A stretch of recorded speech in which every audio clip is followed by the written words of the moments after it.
and welcome to another episode of Comic Book Day. This is episode number 9. And yeah, I'm Joe, and as always, I'm going through and showing all the new comics that I bought this week. This week was another big one. So yeah, let's get right into it. This is Secret Empire United number 1. This is it's a little companion kind of comic to Secret Empire, and it's following the story of kind of what's going on with the X-Men and mutants in general in Secret Empire.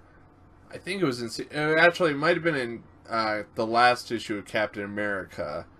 They kind of explored how how it came to be that mutants are kind of off on their own, kind of being left alone by Hydra. Obviously Captain America had something to do with that. He's, manipulating stuff a lot. And yeah, this is going to be about him kind of getting personally involved with kind of some problems that are breaking out along the border of Hydra and the X-Men. This is Flash number 24. I'm excited to see this one because the last issue set up, that they're going to continue a story with Reverse Flash. He came back, during the Button storyline, the crossover with Batman. And so, yeah, I'm excited to see, more of Reverse Flash. Obviously, I'm wearing the shirt right now. Even I like Reverse Flash a lot as a villain. And, yeah, I want to see some of it. I think this one is kind of a Reverse Flash versus, the newer Wally West, because there's 2 Wally Wests now.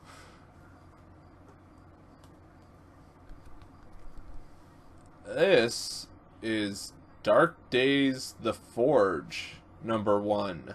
I guess this is like a kind of a prelude to this other event that's coming out from DC this summer. That event's going to be called Metal. And yeah, this is something, all I know about this is that it's going to involve Batman pretty heavily. I think Batman is kind of the villain almost in this. I mean, not a full-on villain, but he kind of started the problem or is going to start a problem. I can't remember. I read something about it where Batman has something that is kind of threatening the whole multiverse. So yeah, well, I'll see about that. So, this is some of the artwork of The Forge, of Dark Days, The Forge. I'm really excited about this one. This one has artwork by, it's got Jim Lee. It's got Andy Kubert, and it's also got some work by John Romita Jr. So yeah, this really looks pretty great. Most everything that I've seen kind of flipping through this book, there's a lot of big, awesome shots like that one, and then here's all the different, it's got these really distinct different art styles because of the different artists. Let's see if we can get here you got some of John Romita's artwork. So yeah, I am really excited to check this comic out. And yeah, I think it looks really great, each of it, even though you've got 3 fairly different art styles. John Romita's, I think, is the most different of all of them. But still, each part of it really looks good so far to me. This is Defenders number 1. This one I'm also really excited for. I love all these heroes a lot. You got Daredevil, Iron Fist, Luke Cage, and Jessica Jones over here. So yeah, I'm excited to see how it's going to kind of, how they're going to do this one. And, I'm excited for the Defenders show, which is coming out in August. And so yeah, they started this, a little earlier. Hopefully it kind of pays off. It looks like they are modeling it kind of after the show. I like how they have Luke Cage in a yellow hoodie. I kind of wish the Luke Cage show would have done that, because it's a good way of kind of blending the 2 different styles of, Luke Cage in his classic yellow shirt and the new Netflix kind of style of him in a hoodie which, was more kind of a symbolic kind of thing for him to wear. I don't have to get into all that. This is Jimmy's Bastards #1. This sounded like a pretty good series. From what I was reading about it, it sounds like it's about basically if James Bond had, children or a child. I don't know how many. The fact that it's plural, Jimmy's Bastards, I'm guessing there's going to be multiple children that are popping up. But yeah, it's this super spy, and, he goes all over the world having, sex with different random women. And this is what if they got pregnant. And I think, a supervillain is kind of using it against him now.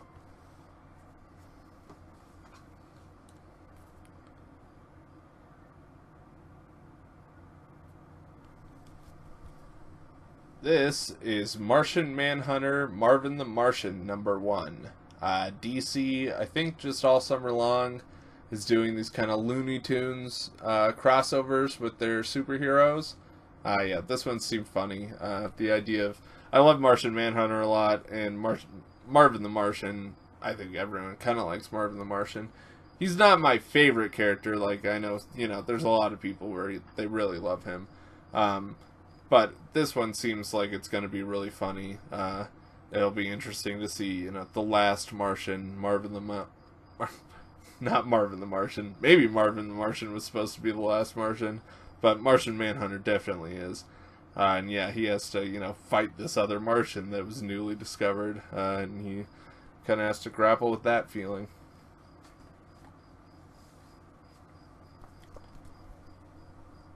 This is American Gods #4.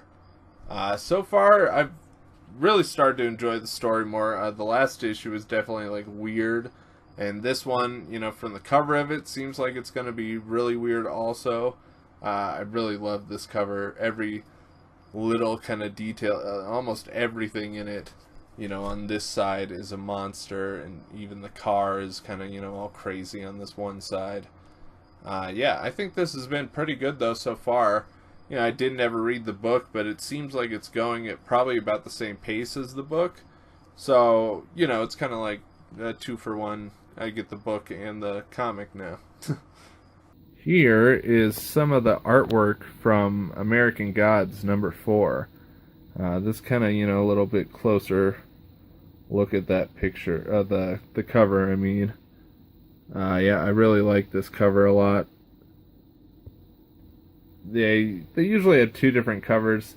The other one that they had was nowhere near as exciting as this one. Yeah, I think this artwork is pretty unique.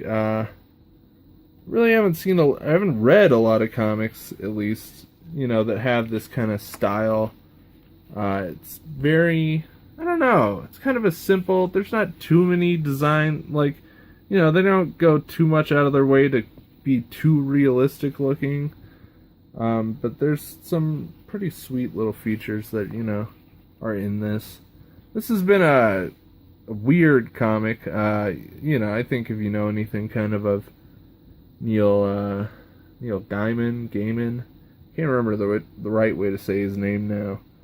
But yeah, I have enjoyed this a lot so far. I think it has artwork that goes really good with the story. It's not this super, I don't know, kind of aggressive, flashy story. And so, this artwork kind of goes along with it. And this is Secret Empire #4. I actually read this comic already. Normally I'm, haven't read these before I record this. But I did want to read this. And this one's crazy. Here you have Hank Pym, Ultron. They never completely answer it. It's kind of, maybe up to us to decide who is really in control. But yeah, Ultron has somehow fused with Hank Pym, or maybe Hank Pym got the idea to fuse with him. They don't actually explain that part of it. But yeah, he is really crazy. He's off on his own in Alaska, just building a robot city of Ultrons.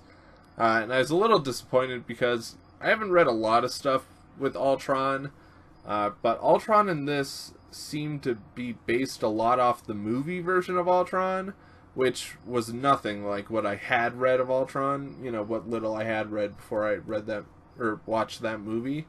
But still, I enjoyed this issue a lot. I feel like people aren't really talking about Secret Empire much. You know, I'm on different kind of websites and people talk about comic books all the time. You know, even just down in comments, you know, people are also just reading the website. But not much is being talked about Secret Empire. I think it's been good. And I don't know. I feel like maybe I kind of figured out what is going to happen. I'm not going to kind of spoil too much here. But I feel like, you know, in issue 2, I think it was, they revealed that, you know, now Tony Stark and the Underground, Black Widow, and all kinds of different heroes. Hawkeye is pretty much leading it. They found out that, you know, Captain America was altered by the Cosmic Cube, so now they're going to go out to try to find the Cosmic Cube fragments, because it's been all shattered, and they want to fix everything. So I'm thinking that this has been, the whole time, you know, through the Hydra Cap kind of stuff in Captain America, and now into Secret Empire, I've been wondering, how are they going to undo all of this? And I feel like it'll probably be a Cosmic Cube. You know, someone will just reverse everything completely and make everyone forget that all this stuff had happened. So it makes me kind of excited to see how crazy this event might get. You know, already you've got Hank Pym fused with Ultron. I'm going to go through some of the bigger spoilers. They killed Rick Jones in the first issue. Yeah, there's been some really big bad stuff. Las Vegas was wiped off the map completely in the first issue of this. So yeah, they really have some big stuff to try to undo, and I can only imagine there will be some giant, you know, massive reality-altering thing like a Cosmic Cube. That's the only way they can undo it. So yeah, I want to see what's going to happen with this, and yeah, I don't know. I don't know if people like this or not. If you like Secret Empire, you know, write into me. Tell me what you think about it. Leave a comment. And that is it for this week. Yeah, thanks everyone for watching. And as always, you know, go check out all our other stuff. We've got, you know, some new shows coming out this weekend. We'll be streaming Watch It and Off Topic Radio. We'll have guest stars on both of those. And so yeah, definitely check those out. Go like and subscribe to the channel, leave some comments on stuff, let us know what you think, and come back next week and I'll have more comics. Alright, see ya.